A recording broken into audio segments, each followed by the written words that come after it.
What's going on, guys? Alright, here with just a few Nintendo related pickups.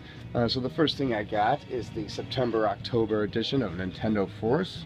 For those of you who don't know, I've been kind of talking about this for the last year or so. It was a Kickstarter-backed Nintendo magazine. Just the passion and the love for Nintendo Power is seen in this magazine now, and it's just a lot of people who made this.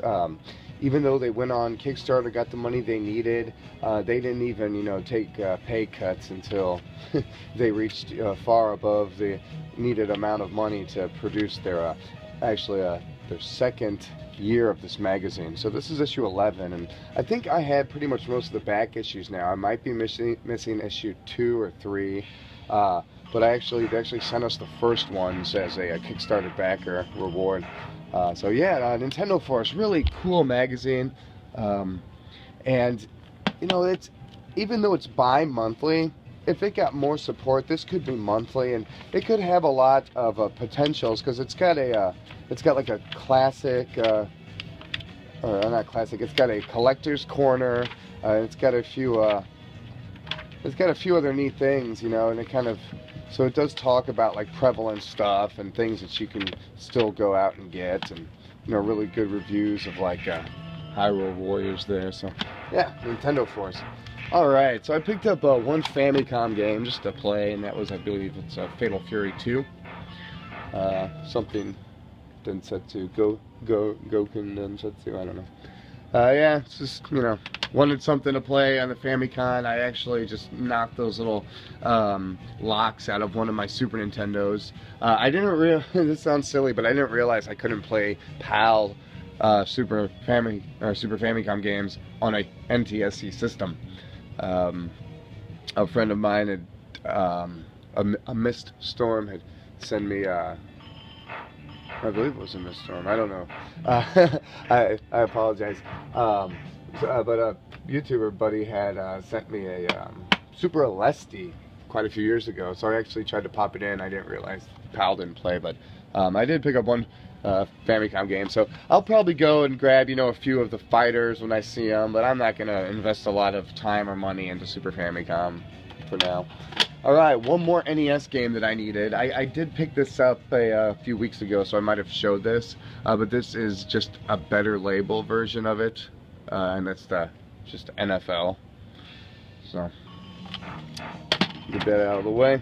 Alright, a few Super Nintendos. I got Biker Meister Mars. That's a Konami game. This is, it's a $20+ game now, and this game's rising in value. So, I wouldn't be surprised if this game ultimately hit a $40 to $60 value. Just being a Konami game, and I don't know, it's an alright racer, it's an alright game, nothing special, but, there's people out there who, they want their sets, they want their Capcom games, they want their Konami games, and just being the Konami game, it'll eventually go up in price. Alright, Aero the Acrobat 2. It's another pretty rare game. Doesn't go for a lot of money. Once again, this is about a $20, $25 game. But when you actually go to buy this right now, like from online or eBay or Amazon, all you're going to find are really poor looking labels, and the game's going to be 15 to 20 bucks or so, but I haven't seen a decent label at all. Aero the Acrobat is related also to Zero the Kamikaze Squirrel. It's all a Sunsoft game, and it all has to do with the same protagonists and antagonists, so they actually make cameos in each other's games. I don't own any of the other ones. I have played them. I rented them when I was youth, but I'm going to go ahead and pick up Aero 1 and then Zero the Kamikaze Squirrel and Zero 2, just so I can knock that little collection out there. So yeah, get those two. And then last but not least, finally got a copy of Zelda. I don't know when I last had a copy of this. I might have had one and gave it to a buddy. But, it's just one of those things. There's so many versions out there, and honestly, I don't know when I'm ever going to sit down and play this version again. It's nice to have and pop in, but yeah, I did get this in a trade with my buddy Corey in the gamers group, and traded him some NES games and got this. So I'm just glad it's not a million seller one, because I just, I like these original ones there.